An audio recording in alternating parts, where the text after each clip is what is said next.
Welcome, you're watching FBC News. I'm Amrita Priyadarshini. Fiji has been elected by the United Nations to chair the Group of 77, known as the G77 for 2013, one of the highest recognitions given to our country. This is the first time in the 48-year history of the G77 that a Pacific Island nation has been chosen to be in chairmanship. Last night, Prime Minister Voreqe Bainimarama was the chief guest at the Divisional Crime Prevention Carnival in Lautoka.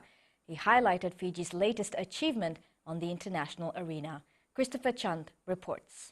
The PM says being chair of a major international body is a milestone for a developing nation like ours. The honor of presiding over the deliberations of an important bloc of nations in the world, about 132, including the world's most populous country, China. This is truly a great day for Fiji. The carnival in Lautoka is a tool being used to bridge the gap between the community and the police. Bainimarama took the opportunity to highlight the issue of the 5 escapees. An investigation is underway on how they broke out, but he says the government doesn't condone the use of excessive force. Our men and women in uniform do their jobs in the most testing circumstances and often at significant personal risk. They and those they serve have human rights too, and they deserve our support in their efforts to maintain law and order. Bainimarama says the actions of trade unionists has put Fiji at risk, with thousands of jobs at stake if we are not in the United States generalized system of preference. As your Prime Minister, I want to say how disappointed I am that a handful of Fijian trade unionists, and we all know who they are, have been prepared to use ordinary workers as pawns in their struggle with the government to protect their own positions. Being chair of the G77 is proof of Fiji's continuing foreign development, even when we are not part of the biggest meeting of Pacific heads at our doorstep. Christopher Chand, FBC News.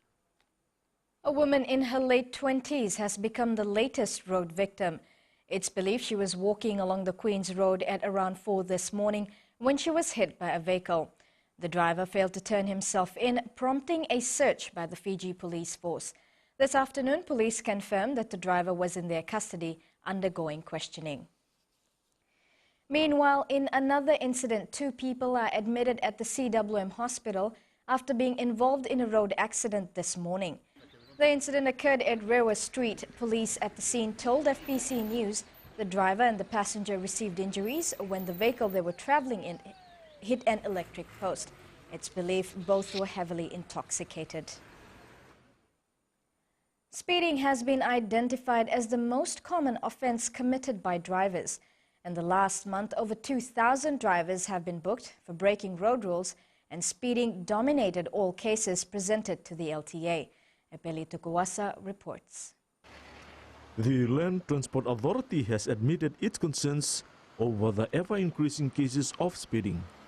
Most accidents that have occurred recently have been due to speeding.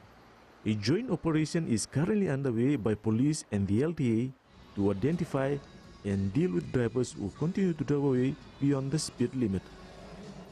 We have seen speeding as the major offense being created by drivers. So within that corridor, there's a lot of bookings done on that. The LTA is working on introducing speed cameras to catch offending drivers. We have these speed cameras that will be implemented soon, and that's in the test run, in the test period. So hopefully by early next year, that camera will be fully implemented on the road. All repeated offenders are being monitored by the LTA.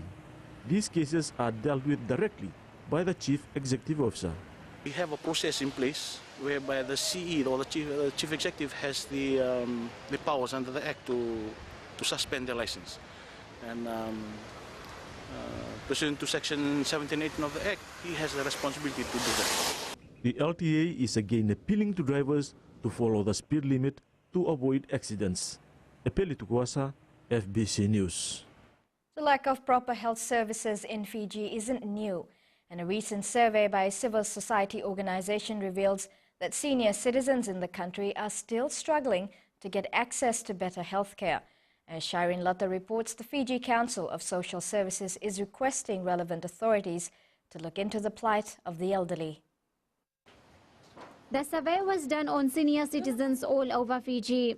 They were given a chance to express their views on the challenges they face. In our consultations, this is not according to us, but it is according to the older people themselves.